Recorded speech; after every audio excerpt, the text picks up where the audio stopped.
E aí, já pensou em ganhar muito dinheiro com um canal de corte igual esse daqui que você tá assistindo? No primeiro link da descrição temos um aulão para você que quer começar um canal de cortes e faturar muito aqui na internet. Também teremos planilhas que irão te ajudar na hora de organizar a produção do seu canal. Tá esperando o quê? Cara, você tá... Pelo você tá dando curso na CBF agora, de técnico. Isso. Como é que é isso? É professor agora. Você é o professor dos professores. Não, ele é professor dos professores e novão, cara. Mó marra isso aí. Caralho. Eu comecei cedo, né? Entendi. Não, a gente passa pelo processo de formação como aluno. Isso é relativamente recente. É recente. É recente, né? Mas depois que você conclui o último estágio, que é a licença Pro, eu fui convidado já há um tempo para dar aula para as turmas de licença B, que são categorias de base, licença A, que são treinadores profissionais, e licença Pro, que são os treinadores profissionais credenciados a competições internacionais. Então, nesse período aí que eu não estou trabalhando em clube, geralmente a gente é convidado para dar aula. Está tendo agora uma licença na Granja Comari, teve uma outra turma agora em dezembro, teve agora em novembro em São Paulo, e está sempre tendo, e sempre que a gente não está trabalhando em algum clube, a gente é convidado para estar dando aula aí, para ajudar nesse processo de aperfeiçoamento. Como é que está essa questão de formação de técnico? As turmas são muito grandes, é a galera mais nova agora? Porque o que eu tenho visto recentemente no futebol brasileiro é que tem muitos técnicos mais jovens, né? Antigamente a gente era só os coroa, acima de 60, digamos assim. Até porque não tinha uma escola, né? O cara ele vinha com a experiência que ele tinha do campo e virava técnico. Agora tem uma escola. Essa semana eu até participei de um evento falando sobre essa questão dos treinadores. Muito se pergunta sobre a questão dos treinadores estrangeiros. E hoje a realidade, vamos pensar em Série A e Série B. 40 equipes. Hoje a Série A tem 5 treinadores estrangeiros e a Série B agora tem o segundo, era só o Gustavo Florentin do Sport, e agora o Cruzeiro também contratou o Pesolano, que é um uruguaio. Então são 7 treinadores num universo de 40 equipes. Em contrapartida, se a gente for pensar em treinadores jovens, a gente tem 14 treinadores com menos de 45 anos. E por que eu estou falando isso? Porque lá no início, quando eu comecei, tinha uma discussão muito grande do treinador que jogou futebol contra o acadêmico, o cara que não jogou. Depois de um tempo, o debate era o treinador mais antigo com o treinador jovem. E hoje o debate que está aí na moda é o estrangeiro contra o brasileiro, enfim. Existem, e você falou aí dos treinadores da velha guarda, nesse universo de 40 times, a gente tem apenas um treinador da velha guarda, aquele cara que ainda se mantém, que ganhou tudo e se mantém ainda no altíssimo nível hoje na Série A, que é o Abel, e na Série B o Hélio dos Anjos. Ou seja, a gente tem 2 representantes aí que a gente chama de master, né? Aqueles caras aí que estão há muitos anos hoje trabalhando. Obviamente que esse processo ele é flutuante, ele é móvel, mas essa é a nossa realidade do momento.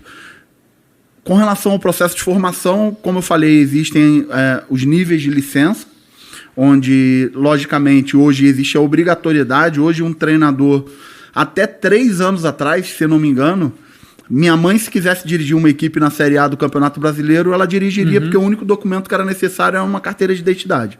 Hoje não. Hoje você precisa da licença, pelo menos da licença A, para ser um treinador de Série A, Série B, ou figurar nas primeiras divisões dos campeonatos estaduais da categoria profissional. Se você quiser dirigir uma equipe em competições internacionais, o América Mineiro, Flamengo, o Atlético Mineiro, equipes que vão disputar em 2022 competições internacionais, precisa ter à beira do campo alguém que tenha licença Pro, que é o último nível.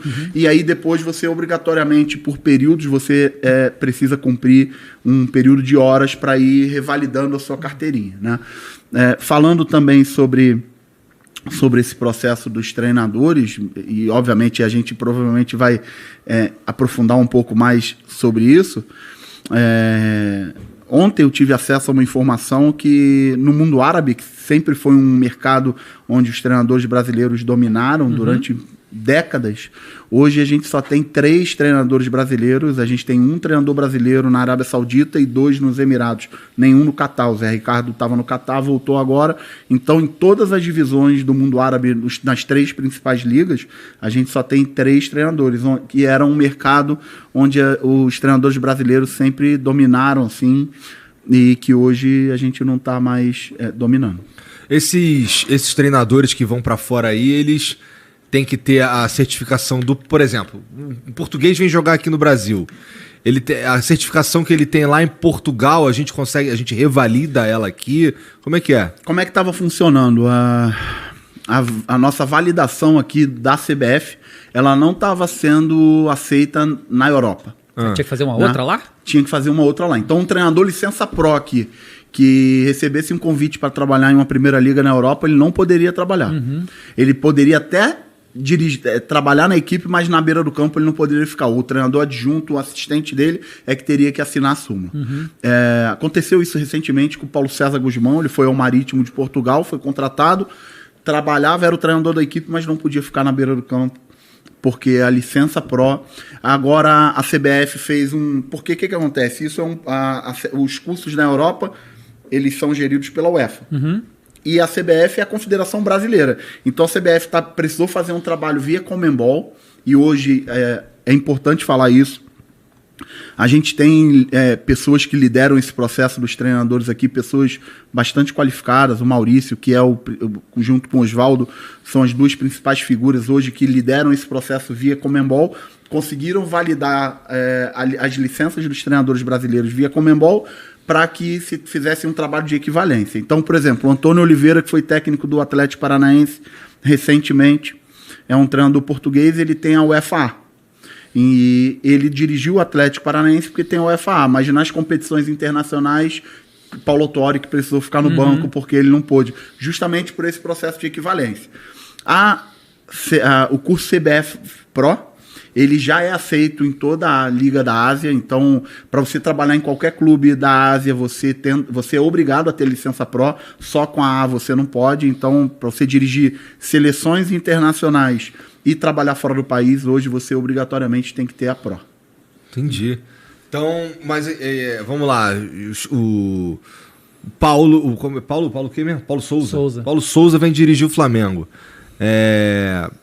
Esse cara, a licença dele, ele chega aqui, a CBF olha ou não precisa mais? Precisa. Hoje em dia já precisa. Por esse processo de equivalência, provavelmente ele deve ser um técnico UEFA Pro, porque o Flamengo vai disputar competições internacionais. Então ele provavelmente dirigia a seleção da Polônia, então ele deve ter. Então ele deve ser eu não conheço, mas provavelmente deve ser um técnico UEFA Pro. Essa estrutura de licença que a gente tem que a CBF tem no Brasil, que é o B, o A e o Pro, ela é semelhante a de outros lugares? Não.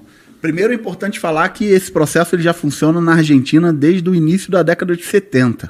Né, uma escola de treinadores. Então você vê a diferença aí. Sim. Não à toa, hoje, das 27 equipes do campeonato argentino da Primeira Liga, são 26 treinadas por treinadores argentinos. Né?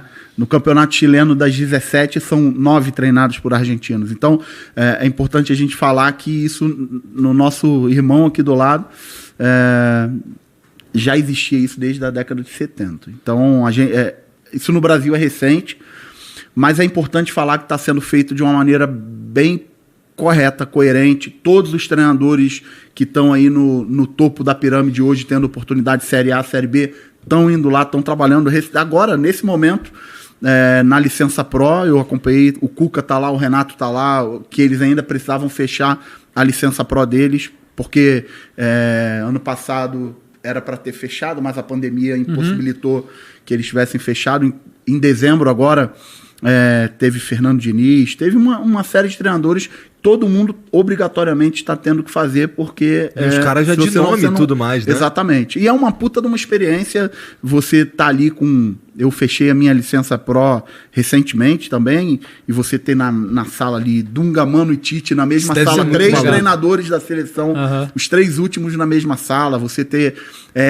aconteceu, acho que foi no primeiro módulo da licença Pro, a primeira aula foram os analistas de desempenho, que são os caras que trabalham com os treinadores. Então, o analista do Grêmio, analisando o Santos do Cuca. E o Cuca lá assistindo como é que o cara tá analisando o time dele. Caralho, e aí o analista maneiro. do Flamengo analisando o Grêmio do Renato. E o Renato lá assistindo.